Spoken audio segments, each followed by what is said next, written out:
Hello everyone, this is Grandmaster Pascal Charbonneau at the end of day 4 for the Chessable Masters by Chess24, and today as the game of the day, I want to show you the segment. I'm just going to do the finishing segment of the game between Fabiano Caruana and Timur Radjabov. It was an absolutely amazing finish to this game. Keep in mind that they only have actually much less than a minute on their clock for almost the entirety of this sequence. And so it's really impressive how these players managed to handle this position, which is completely wild.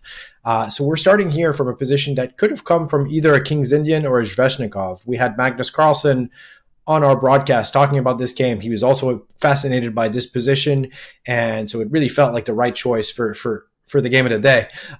We have a position here where black has active pieces and a potential to attack the white king. However, their bishop on g7 is obviously a little bit of a dud, which tends to happen in the King's Indian. And also their pawn on d6 is under attack. White has just played, as you can see here, rook from a8 to a6. Given what happens in the game, it might be that white could have considered the move rook c to a1, with the potential to eventually trade this rook and also getting their rook away from c1. Why is that important? Because after white played rook a6 here, black plays an amazing move here, f3. This opens the position up. It gets completely crazy after this. And let's figure out what the idea is. First of all, black has two rooks on the f file. These rooks can and will spring to attack if the white queen takes on f3. In fact, queen to f3 is a bad move here, and we can see another point here of the move f3. f3 opens up the diagonal for the queen from h6 to c1. So after this move, black has a nice tactic here. They can play bishop to b5. This attacks the rook on a6, also attacks the rook on the knight on e2, and prepares to take bishop takes e2 with the idea of queen takes c1. So if white plays, for example, rook to a1, there's another problem. These rooks now eyeing the queen. Black can simply play knight to g3, and this is going to be really bad for white, as the knight is hanging, the queen is hanging, everything's hanging, right? So this is really bad. So this explains why on f3, and this is already a wild, very difficult position to play for Caruana with little time on the clock, but he plays the move bishop to d2. And so that's a good move. He's attacking the queen, forcing it to move, and saying maybe I'll be able to take on f3 on the next move. Now, Timur plays queen h5. Again, this is a good move. Part of the idea is that if you play queen takes f3, after queen takes f3, pawn takes f3, you again have this bishop b5 tactic. So white can't recapture and try to trade queens, which would otherwise be desirable to play against the pawn on d6. So Fabiano plays pawn takes f3, which is the best move. Now, black plays knight to g3. Look at this move. This is crazy. What's he trying to do? Well, first of all, you have the idea that the queen and bishop are eyeing the pawn on h3. So on various captures on g3, white can take it with 3 different pieces. On all of them, there's the possibility that black can play h takes g3 and then take on h3. The other thing that it does is that it opens up the file so that there's rook takes f3 next move as well. So it's really a beautiful move. And white has only one move to hold here. And with his clock winding down to almost no time at all, Fabiano plays the right move, knight g1. Really well played. He defends the f3 square. Tough move to make when you have all these options at your disposal. Let's just see what would happen. For example, f takes g3, pawn takes g3. Now we can do it in different ways. Let's say knight takes, queen takes h3, king g1, rook takes f3, and black is crashing through here. Next move, they'll either take on g3, depending on, let's say on queen e2, probably the best is to play rook takes g3, knight takes g3, queen takes g3, queen g2, and then a move like queen d3, which starts to attack everything. And it's not mate yet, but it's pretty close. And black will probably crash through with either bishop h3 or e4, bishop d4. It still is a complicated position, but even materially, black is doing okay here. So, and there were other lines, like if he takes, for example, with the other knight, or plays king g1, let's say, on king g1, we again can play queen takes h3, and it will probably transpose. There's also possibilities of playing rook f2 next. So on queen g6, for example, there's rook f2, which threatens 2 mates. So this is game over here. So knight g3, really tough move to meet, but Fabiano finds knight g1. Knight g1 protects f3, protects h3 for now.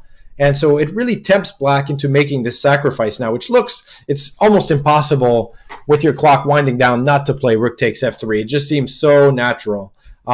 Turns out in hindsight, maybe it would have been better to take on e4. Black is not really down any material here and just play this position. Black is down just one pawn, but white has doubled pawns and the position is still messy. Really anybody's game here. But he plays rook takes f3, very logical, forces knight takes, rook takes. But now, this is what's amazing about this position. Now it's white's turn to have some amazing tactics. So far it's kind of been all black. But now watch this. Rook to a8. A really strong check. It's not an easy move to meet because if the king comes to h7, white has discoveries, the queen and knight. And so this is just going to be, it's actually just mate right here. On moves like king f7 is not a great square because you're running into forks. You always have to be careful about these tricky knights. So here white has a very simple tactic. Queen takes f3. The queen is forced to take, and then knight g5, and we take that queen. So after rook a8, really the only move is bishop to f8. Rook f8 is not going to be good because white would be happy to trade and then they'd be able to take the knight and be up a ton of material. Now Fabiano makes another amazing looking move. He plays bishop to h6. Turns out that that was a little bit of a mistake and that the best move he had, so if you notice, this is a tricky position still to play of course, but if you notice that the queen on d3 is not really threatened, because white has knight f6. That could lead you to think that you can take on g3, and in fact that would be a winning move for white. It's still complicated. I'm assuming that Fabiano was worried about h takes g3. Now you can't play knight takes g3 because that takes the knight away from the fork, so black would be able to take on h3 and then take the queen, probably take the knight first, then take the queen. So after h takes g3, white can play king to g1. And it's possible that Fabiano missed this possibility. It's also possible that he went even further and saw queen takes h3 and was scared here. But here, if you continue the variation, white has one more amazing tactic that would win for him here. Rook takes f8. This goes back. I've said this already in these videos. Always check. It might be mate. So yeah, when you have checks, take your time. Look at the variation because checks are forcing, and you might be able to find a winning variation as a follow-up. So rook takes f8 here would win. Either capture is not good, and from here on, it's actually simple. King takes f8, just queen takes f3, and then we'll take.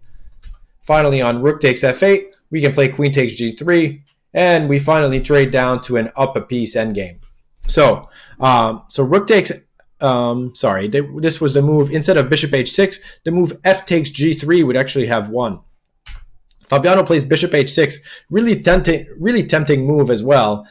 His idea is that on rook takes d3, then he does have knight f6, king f7, rook takes f8, king e7, and he takes the queen. And here, white would be winning. However, black plays knight takes e4, really strong move again. This game is this is one of the most amazing finishes I've seen in a long time. And this is a super tricky position now for white to play. Rook takes h3 is threatened if the queen moves. The bishop is hanging. This bishop is hanging for black. It's just a complete mayhem on the board, and these guys only have seconds.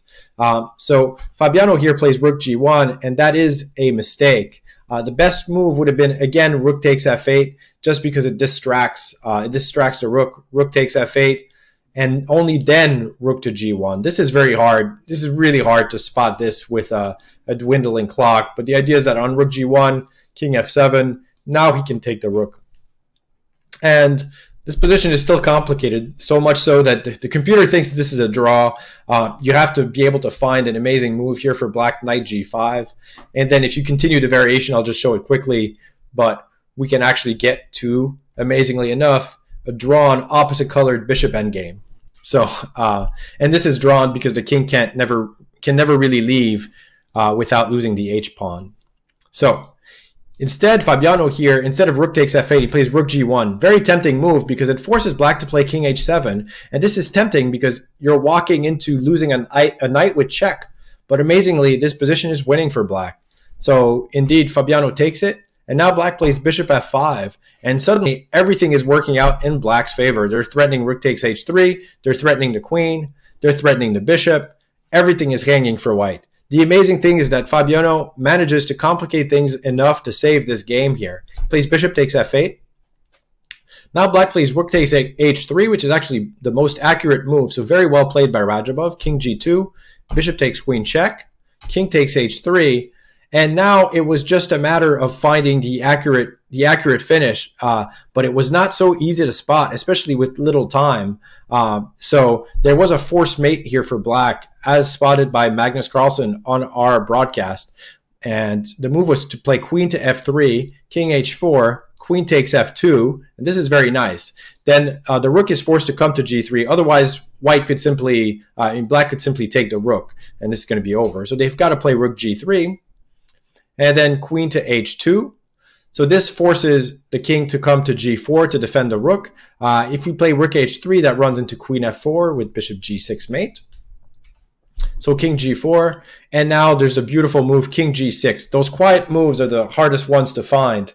King g6 takes the squares away from the king. And now black will be able to mate with queen h5 next. So it mates actually very, very fast here.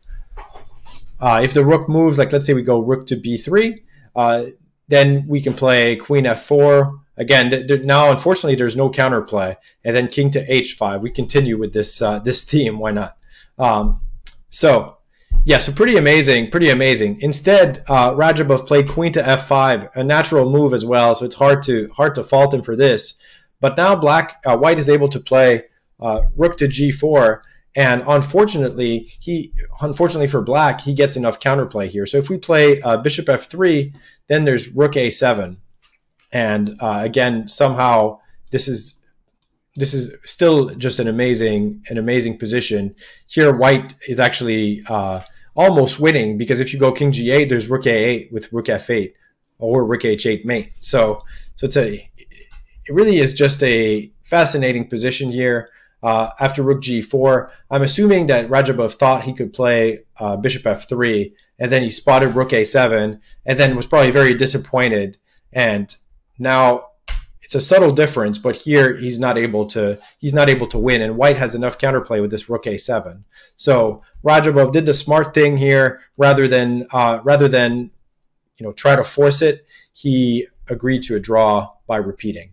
So this game is really one of the most amazing I've seen in a long time, starting with this move, f3, opening up the position for everything, complete mayhem on the board. These guys managed to navigate it really well with their clock winding down. So kudos to these two players for a very entertaining game, and I'll see you all tomorrow for another game of the day.